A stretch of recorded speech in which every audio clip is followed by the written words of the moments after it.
Hey guys, welcome back to the channel. In today's video, we're going to be discussing A-level history, option 1C, the Tudors. In the last episode, we discussed Henry VII's foreign policy, I believe. Today's episode, we're going to be talking about Henry VII's society. Structure of society. As like most medieval society, was shown in like a pyramid.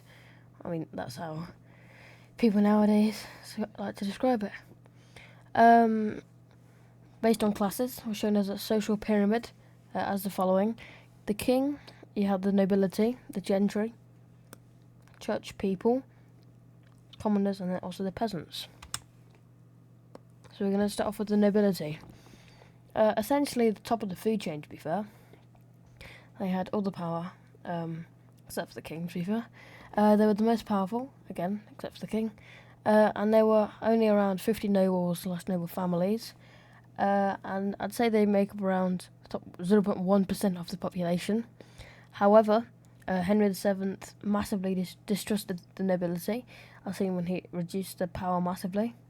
And this was a problem because Henry needed to rely on them to maintain law and order. The gentry. They were still a very wealthy class. They were often landowners who became wealthy. The gentry as a class were made up of knights, esquires, and gentlemen. There were around 500 knights, 800 esquires, and 5,000 gentlemen. And like the nobility, the gentry were responsible for maintaining law and order. However, unlike the nobility, they were also responsible for most taxes. The church.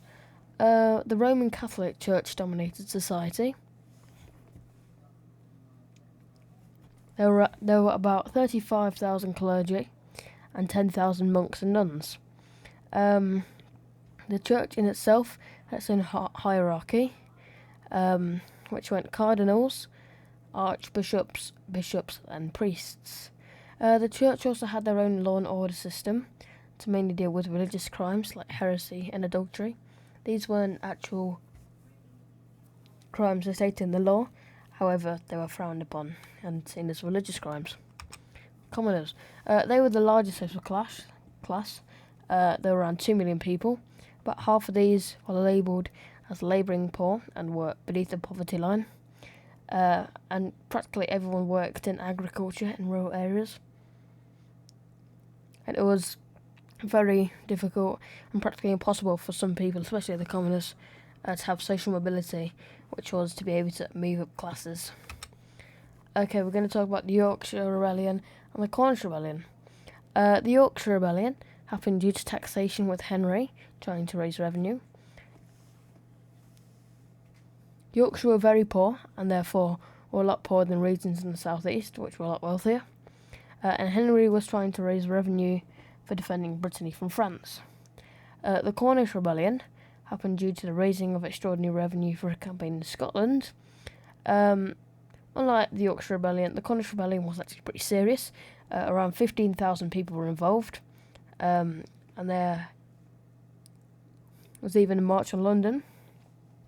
Perkin Warbeck, as already mentioned previously, was a pretender to the throne, and he tried utilising this rebellion. However, this rebellion ultimately failed as Henry's forces defeated the Cornish. The Cornish at the Battle of Deptford Bridge. So that's going to be all for today's video. Next lesson we're going to be talking about religion, I think it might be. But yeah, I hope you all have a great day.